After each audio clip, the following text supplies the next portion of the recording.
হরে কৃষ্ণ। সকল ভক্তবৃন্দের চরণে আমার প্রণাম। আমরা আজকে শ্রীল রূপ গোস্বামীর উপদেশামৃত অধ্যয়ন করব এবং উপদেশামৃতর তৃতীয় শ্লোক আজকে অধ্যয়ন করব। আজকের তৃতীয় শ্লোকে আপনাদের সকলকে সুস্বাগতম। আমরা মঙ্গলাচরণ দিয়ে শুরু করব। ওম অজ্ঞানতিমিরন্ধস্য জ্ঞানাঞ্জনশলাকয়া চক্ষুরুন্মিলিতং येन তস্मै শ্রীগুরুবে নমঃ। श्रीचैतन्यमनोभीष्टं स्थापितं येन भूतले स्वयं रूपा कदा मह्यं ददाति स्वापदान्तिकं। वन्देऽहं श्रीगुरु श्रीयुतपदकमलं श्रीगुरून् वैष्णवांश्च श्रीरूपं साग्रजातं सहगण रघुनाथान्वितं तं सजीवं साद्वैतं सावधूतं परिजनसहितं श्रीकृष्णचैतन्यदेवं श्रीराधाकृष्णपादान् सहगण ललिता श्रीविशाखान्वितांश्च। हे कृष्ण करुणा सिन्धु दीनबन्धु जगत्पते गोपेश गोपिका कान्त श्री राधा कान्तो नमस्तुते। तप्त कांचन गौरांगी श्री राधे वृंदावनेश्वरी वृषभानुसुते देवी प्रणमामि हरिप्रिये। वाञ्छा कल्पतरुभ्यश्च कृपा सिन्धुभ्येव च पतितानां पावनेभ्यो वैष्णवेभ्यो नमो नमः। नमो विष्णुपादाय कृष्णपृष्ठाय भूतले श्रीमते भक्तिवेदान्त स्वामिनिति नामिने। नमस्ते सरस्वते देवे गौरवाणी प्रचारिणे निर्विशेष शून्यवादी पाश्चात्य देशतारिणे। जय श्री कृष्ण चैतन्य प्रभु नित्यानंद श्री अद्वैत गदाधर श्रीवासादि गौर भक्त वृंद। हरे कृष्ण कृष्ण कृष्ण हरे हरे हरे राम राम राम हरे हरे। निताई गौर प्रेमानंदे हरि हरि बोल। श्रीला प्रभुपाद की जय, श्रीला गुरु महाराज की जय, गुरु परंपरा की जय, श्री श्री राधा गोविंद जी की जय, समवेत गौर भक्त वृंद की जय।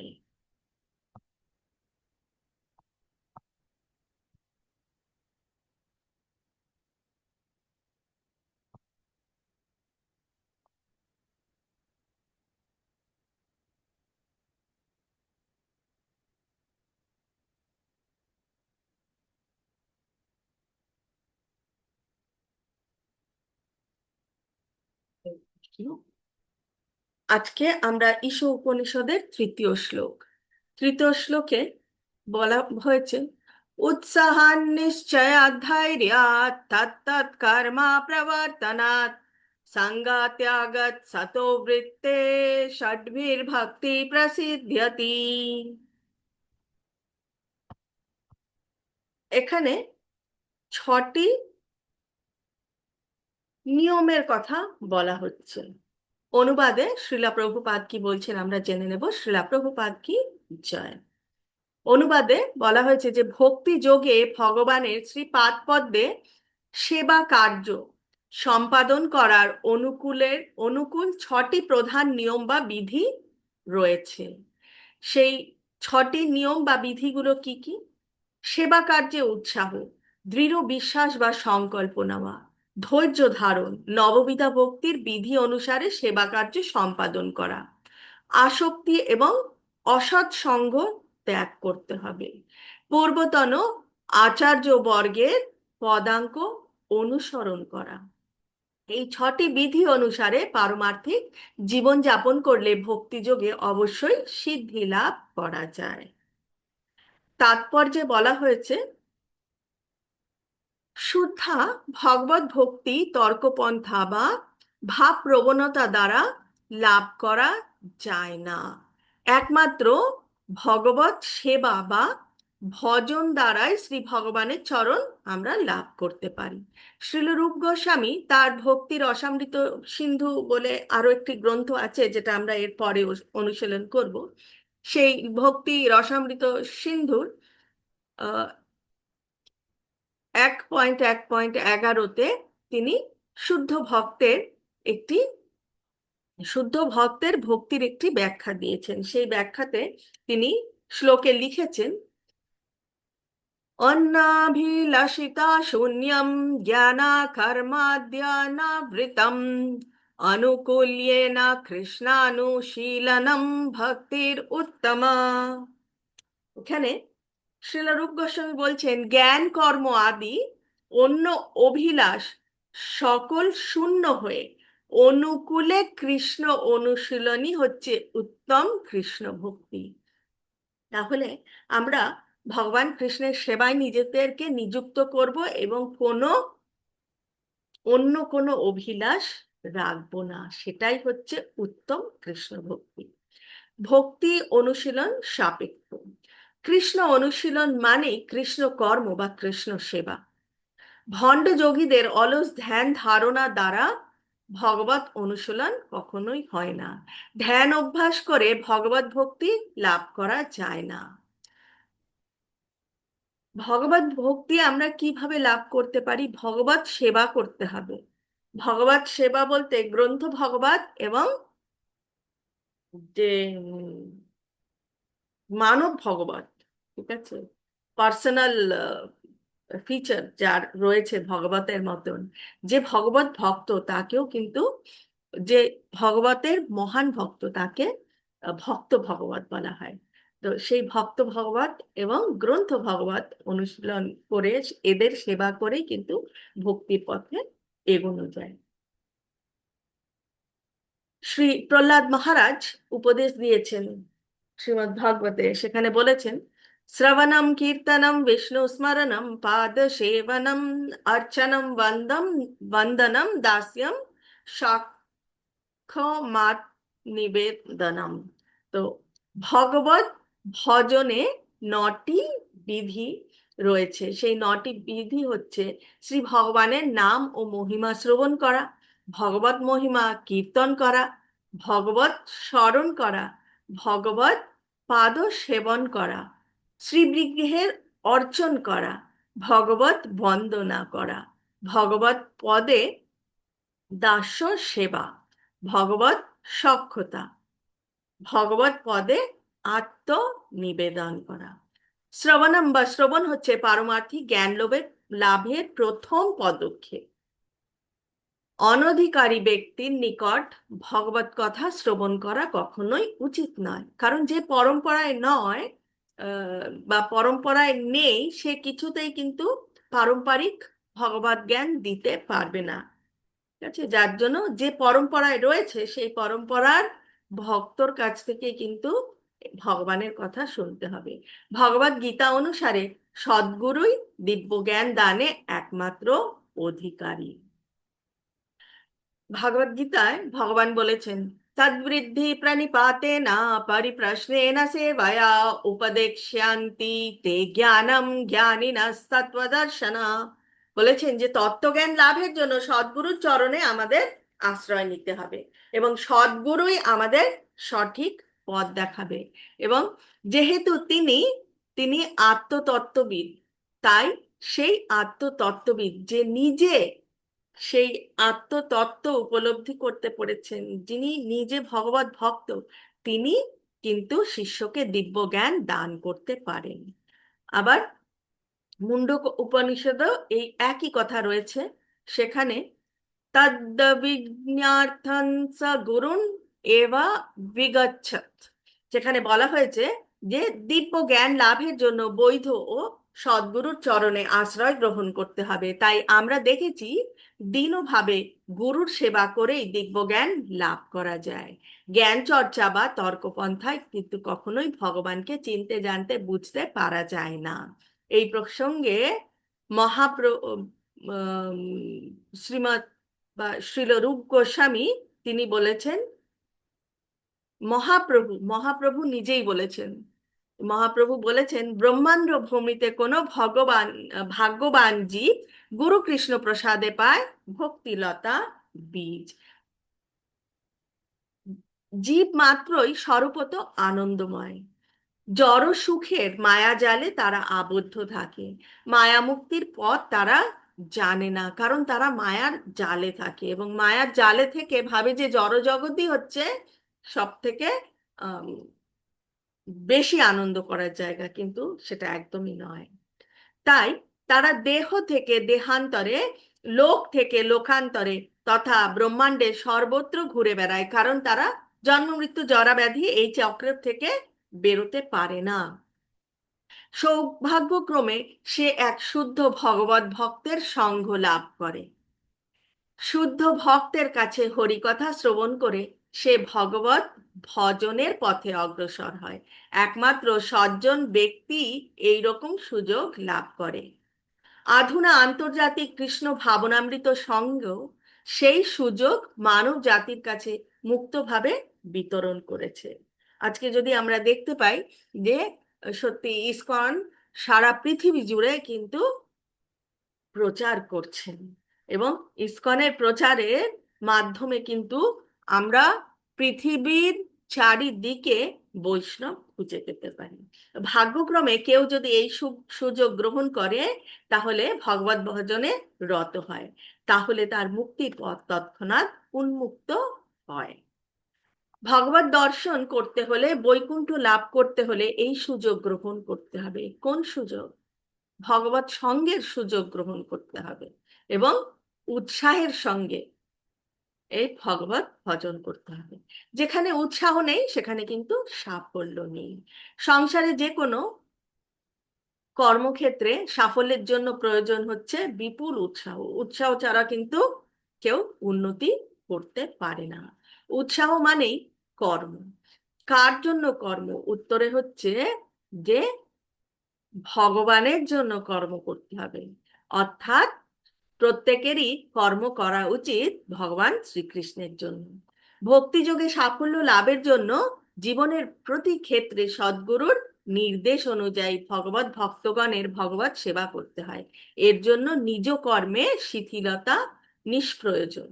শ্রীকৃষ্ণ সর্বব্যাপ্ত, তাই ভগবত সেবায় সর্বব্যাপী হওয়া চাই। সবই কৃষ্ণের আশ্রিত। ভগবান নিজেই ভগবদ গীতার নবম অধ্যায় চতুর্থ শ্লোকে বলেছেন, মায়া ততম ইদম সর্বম জগৎ অব্যক্ত মূর্তিনা মতস্থানি সর্বভূতানি না চাহম তেষ্বস্থিতা। ভগবান নিজেই বলে গেছেন, আমি অব্যক্ত মূর্তিতে সমগ্র জগতে ব্যাপ্ত রয়েছি। সমস্ত জীবকুল আমাতে অবস্থিত, কিন্তু আমি তাদের ভেতরে অবস্থিত নেই। সদ্গুরুর আদেশে কৃষ্ণ সেবার অনুকূল সব কাজ করতে হবে। একটি উদাহরণ দেওয়া হয়েছে, যেরকম শ্রীল প্রভুপাদ একটি আধুনিক, তখনকার দিনের একটি আধুনিক যন্ত্র, সেটা হচ্ছে ডিক্টোফোন। তো তিনি সেই ডিক্টোফোন ব্যবহার করতেন, মানে তিনি ডিক্টোফোন মুখের সামনে নিয়ে ডিকটেশন করতেন, আর সেগুলো অটোমেটিক টাইপ হয়ে যেত। ঠিক আছে? তো সেটাই হচ্ছে কথা, যে যে বিজ্ঞানী এই যন্ত্রটি আবিষ্কার করেছিলেন, তিনি এটি কোনো সাহিত্যিক বা ব্যবসায়ী বা জনজাগতিক কোনো কাজের জন্য কিন্তু তিনি মানে তিনি এটাকে আবিষ্কার করেছিলেন। কিন্তু আহ, শ্রীলা প্রভুপাদ সেই তার সেই আবিষ্কারকে কিন্তু, এই যে আমরা যত এত এত এত এত বই যে শ্রীলা প্রভুপাদ অনুবাদ করে গেছেন, তিনি লিখে গেছেন, কিসের মাধ্যমে?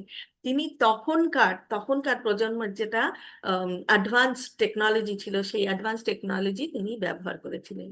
তো আমাদের কথা হচ্ছে যে জড়জাগতিক কোনো কিছুর জন্য আম, যাই আবিষ্কার করা হোক না কেন, আমরা সবসময় আমাদের চিন্তা করতে হবে সেই আবিষ্কারটা আমরা কিভাবে ভগবানের সেবায় নিয়োজিত করতে পারি। ডিক্টোফোনটা দিয়ে ডাইরেক্ট ভগবানের সেবা করা যায়নি, কিন্তু কি করা গেছে, ভগবানের যে ভক্ত রয়েছে, ভগবানের সন্তানদেরকে ভগবানের কথা জানানো, সেটাও কিন্তু একটা সেবা। তো যা কিছুই রয়েছে, আমাদের সবকিছুই কিন্তু ভগবানের সেবায় লাগাতে হবে। ভৌতিক প্রকৃতির মূল উপাদান হচ্ছে ভূমি, জল, অগ্নি, বায়ু ও আকাশ। এই শক্তিগুলির মূল সমন্বয় ও সংযোগ বিক্রিয়ার যন্ত্রটি প্রতিটি অংশ এবং ইলেকট্রনিক্সে কাজ চলছে। এই যন্ত্রটি আবিষ্কার, যে মস্তিষ্কের সাহায্যে এই যন্ত্রটি উদ্ভাবন করেছেন, সেই মস্তিষ্ক ও তার উপাদান ভগবান শ্রীকৃষ্ণ কিন্তু প্রদান করেছেন। তো যা যা কিছুই টেকনোলজি অ্যাডভান্স হচ্ছে, তো সেটা কোথা থেকে আসছে? সেটা কারোর না কারোর মাথার বুদ্ধি থেকে আসছে, এবং সেই বুদ্ধি কে দিয়েছে? সেই বুদ্ধি কিন্তু ভগবান শ্রীকৃষ্ণ নিজেই দিয়েছেন। ভগবান শ্রীকৃষ্ণ বলেছেন, মাতস্থানি সর্বভূতানি, অর্থাৎ সমগ্র সৃষ্টি আমার শক্তিতেই আশ্রিত। এভাবে কৃষ্ণ ভক্ত অনুভব করে যে সবকিছুই কৃষ্ণ ভক্তির অধীন হওয়ায় তা কৃষ্ণ সেবায় নিয়োগ করা উচিত। বুদ্ধিমত্তার সঙ্গে কৃষ্ণ অনুশীলনের প্রয়াসই হচ্ছে উৎসাহ।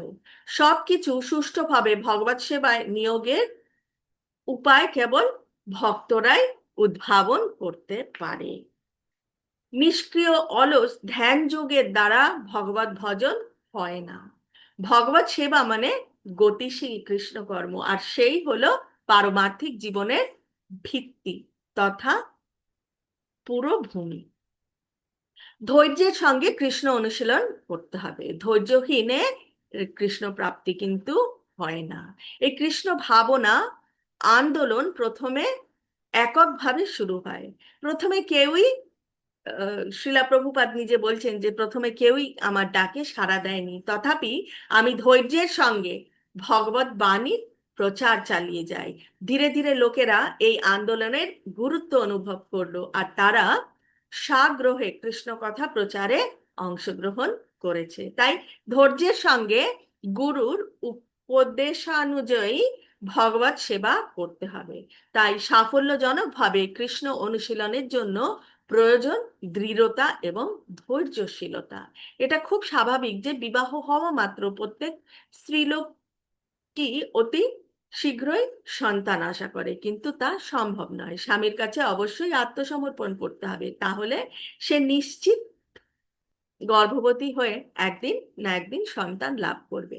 সেই রকম ভগবত সেবায় আত্মসমর্পণ মানেই দৃঢ় বিশ্বাস, যেখানে ভক্ত চিন্তা করেন অবশ্য রক্ষিবে কৃষ্ণ, শ্রীকৃষ্ণ নিশ্চয়ই আমাকে রক্ষা করবেন ও শুদ্ধ ভক্তির লাভে কৃপা করবেন ভগবান নিজেই। একেই বলে দৃঢ় নিশ্চয়তা বা দৃঢ় বিশ্বাস। পূর্বে বলা হয়েছে যে আলস্য জড়তা ত্যাগ করে উৎসাহের সঙ্গে বৈধি ভক্তির নিয়ম কানুন পালন করতে হবে, অর্থাৎ তত্তৎ কর্ম প্রবর্তনাৎ, মানে নিয়ম কানুন পালন করে কিন্তু চলতে হবে ভক্তির পথে। নিয়ম কানুন পালনে অবহেলা করলে ভক্তি বিনাশ হবে। এই কৃষ্ণ ভাবনা আন্দোলনের চারটি মূল বিধি হলো অবৈধ স্ত্রী সঙ্গ, মাংস আহার, জুয়া খেলা এবং মাদক দ্রব্য অবশ্যই বর্জন বর্জন করতে হবে। এ বিষয়ে শৈথিল্য প্রদর্শন করলে ভক্তি সাধনার অগ্রগতি নিশ্চয় অবরুদ্ধ হবে। শ্রীল রূপ গোস্বামী তাই বলেছেন তত্তৎ কর্ম প্রবর্তনাৎ, অর্থাৎ বৈধি ভক্তি সাধনার নিয়ম কানুনগুলি কঠোরভাবে পালন করতে হবে। এই চারটি নিষেধ জম ছাড়া আরো বিধি নিয়ম আছে, যেমন প্রতিদিন সদ্গুরুর প্রদত্ত নির্দিষ্ট সংখ্যক মহামন্ত্র জপ করতে হবে। ওই সব বিধি নিষেধ আন্তরিকভাবে ও উৎসাহের সঙ্গে অবশ্যই পালন করতে হবে। একেই বলে তত্তৎ কর্ম প্রবর্তনা। এছাড়া আরো বিধি আছে। ভগবত সেবায় সাফল্য লাভের জন্য অবশ্যই অবাঞ্ছিত ব্যক্তির সঙ্গ ত্যাগ করতে হবে, অর্থাৎ জ্ঞানী যোগী এবং অভক্তদের সঙ্গ আমাদের ত্যাগ করতে হবে। একজন গৃহস্থ ভক্ত একবার শ্রী মহাপ্রভুকে বৈষ্ণব আচার সম্বন্ধে জিজ্ঞাসা করেছিলেন। উত্তরে তিনি বলেছিলেন অসৎসঙ্গ ত্যাগ এই বৈষ্ণব আচার। বিশেষভাবে তিনি বৈষ্ণব যিনি অবৈষ্ণব ও বিষয়ীর সঙ্গ ত্যাগ করেন। তাই শ্রীল নরোত্তম দাস ঠাকুর উপদেশ দিয়েছিলেন তাদের চরণসেবী ভক্ত সনে বা শুদ্ধ ভক্ত সঙ্গ করে স্বর গোস্বামী ও পূর্ব আচার্যদের দেওয়া বিধিনিষেধ পালন করতে হবে। শুদ্ধ ভক্ত সঙ্গে বসবাস করলে অবৈষ্ণবের সঙ্গের কোনো সম্ভাবনাই থাকে না। ভক্ত সঙ্গে বসবাস করে পরমার্থ জীবনের বিধিনিষেধ পালন করে পরমার্থ সাধনের জন্য আন্তর্জাতিক কৃষ্ণ ভাবনামৃত সংঘ বিশ্ববাসীকে তাদের কেন্দ্রগুলিতে তাদের সাদর আমন্ত্রণ জানাচ্ছে। ভগবত ভজন অপ্রাকৃত কর্ম, অপ্রাকৃত ভূমি নির্মল, সেখানে সত্য রজ তমগুণের কোনো স্থান নেই। গুণাতীত এই ভূমির আরো এক নাম বিশুদ্ধ সত্য। আমাদের এই কৃষ্ণ ভাবনাময় আন্দোলনে সকলেই সকাল 4টের মধ্যে ঘুম থেকে ওঠে, তারপর প্রত্যেকে মঙ্গল আরতি, শ্রীমদ্ ভাগবত পাঠ এবং কীর্তন আদিতে যোগদান করে। এভাবেই দিনের 24 ঘন্টাই আমাদের কৃষ্ণ সেবার কৃষ্ণ কথার মধ্যে দিয়ে অতিবাহিত করতে হবে। একে বলা হয় শতবৃত্তে, অর্থাৎ পূর্বতন আচার্যদের মহান পদাঙ্ক অনুসরণ করে প্রতিটি মুহূর্তকে কৃষ্ণ ভাবনায় কৃষ্ণ ভাবনাময় কর্মে নিয়োজিত করতে হবে। কেউ যদি শ্রীল রূপ গোস্বামী পাদের এই শ্লোকের উপদেশ অনুসারে অর্থাৎ উৎসাহ, দৃঢ় বিশ্বাস, ধৈর্য, অসৎসঙ্গ ত্যাগ, বিধি নিয়ম পালন ও ভক্ত সঙ্গ কে কঠোরভাবে তার পারমার্থিক জীবন যাপন করতে পারেন, তাহলে তার সাধনার উন্নতি অবশ্যই হবে। এই প্রসঙ্গে শ্রীল ভক্তি সিদ্ধান্ত সরস্বতী ঠাকুর বলেছেন, তর্কপন্থায় জ্ঞান চর্চা, কর্মকাণ্ডের দ্বারা বৈশ্বিক উন্নতি ও যোগ সিদ্ধি কামনাদি সবই শুদ্ধ হরিভক্তি লাভের অন্তরায়। তাই এই সব অনিত্য কর্মে সম্পূর্ণ উদাসীন হয়ে বৈধি ভক্তি অনুশীলনে যত্নশীল আমাদের হতে হবে। শ্রীমদ্ ভাগবত গীতা অনুসারে ভগবান বলেছেন, ইয়া নিশা সর্বভূতানাং তস্যাং জাগর্তি সংযমী, যস্যাং জাগ্রতি ভূতানি সা নিশা পশ্যতো মুনে। সমস্ত জীবের পক্ষে যা রাত্রি স্বরূপ স্থিতপ্রজ্ঞ, সেই রাত্রিতে জাগরিত থেকে আত্মবুদ্ধিনিষ্ঠ আনন্দকে সাক্ষাৎ অনুভব করেন।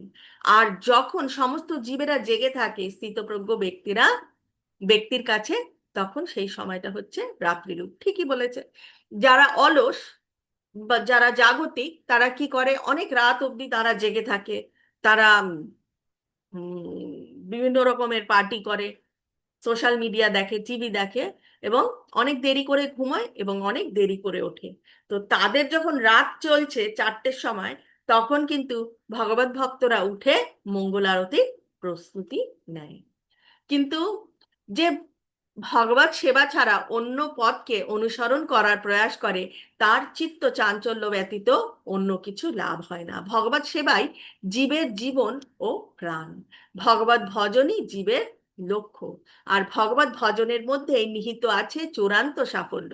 যার এই বিশ্বাস সুদৃঢ় আছে, সে নিশ্চিতভাবে উপলব্ধি করেছে যে জ্ঞান, কর্ম ও যোগ পন্থায় লক্ষ্যে পৌঁছানো যাবে না, কারণ ভগবত ভক্তির কোনো সন্ধানই তাদের জানা নেই। শ্রীমদ্ ভাগবতের 7ম স্কন্ধে বর্ণিত আছে যে এই বিষয়ে নিশ্চিত হতে হবে যে ভগবত ভক্তিহীন কঠোর তপস্যায় যারা রত, যে উদ্দেশ্যেই তারা তপস্যা করুক না কেন, তাদের চিত্ত কিন্তু কখনো শুদ্ধ হয় না।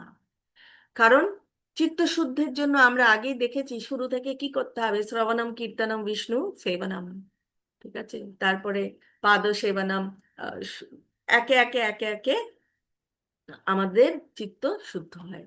7ম স্কন্ধে আরো লেখা আছে যে জ্ঞানী কর্মীরা কৃচ্ছা সাধনা ও কঠোর তপস্যা করলেও শ্রী ভগবানের চরণ সেবা না করায় তাদের পতন কিন্তু অবশ্যম্ভাবী। কিন্তু ভগবত ভক্তের কোনো পতন নেই। শ্রী ভগবান ভগবদ গীতার 9ম অধ্যায়ের 31 নম্বর শ্লোকে অর্জুনকে দৃঢ়ভাবে বলেছেন, হে অর্জুন,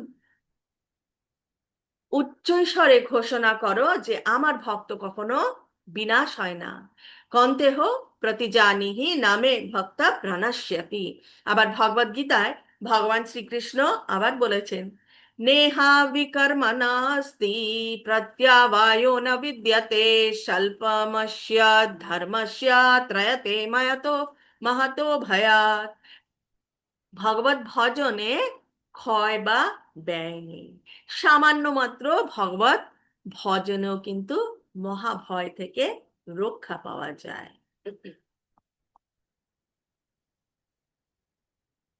ভগবত ভজন যেমন পবিত্র তেমনি পূর্ণাঙ্গ। তাই একবার ভজন শুরু করলে ভক্ত একদিন নিশ্চয়ই সবলে অন্তিম লক্ষ্যে অর্থাৎ ভগবান শ্রীকৃষ্ণের চরণে নিত হবে, এই বিষয়ে কোনো সন্দেহ নেই। কখনো কখনো ভাব প্রবণতা বশত সংসারে জড় কর্ম ছেড়ে কেউ কেউ ভগবত চরণে আশ্রয় নেয়, আর এইভাবে শুরু হয় তার প্রাথমিক ভগবত সেবা। আর অপরিণত অবস্থায় যদি তার পতনও হয়, তাহলে তার কোনো ক্ষতি হয় না। পক্ষান্তরে যে ভগবত সেবা করে না, শুধু বর্ণাশ্রম ধর্ম পালন করে, সে সব কিছুই, সে কোনো কিছুই কিন্তু লাভ করতে পারে না। আর পতিত ভক্ত পর জন্মে নিচু বংশে জন্মগ্রহণ করলেও তার ভক্তির ক্ষয় হয় না। সে পূর্ব জন্মের অসমাপ্ত ভজন আবার যেখানে আহ, তার শেষ হয়েছিল সেখান থেকেই শুরু করে।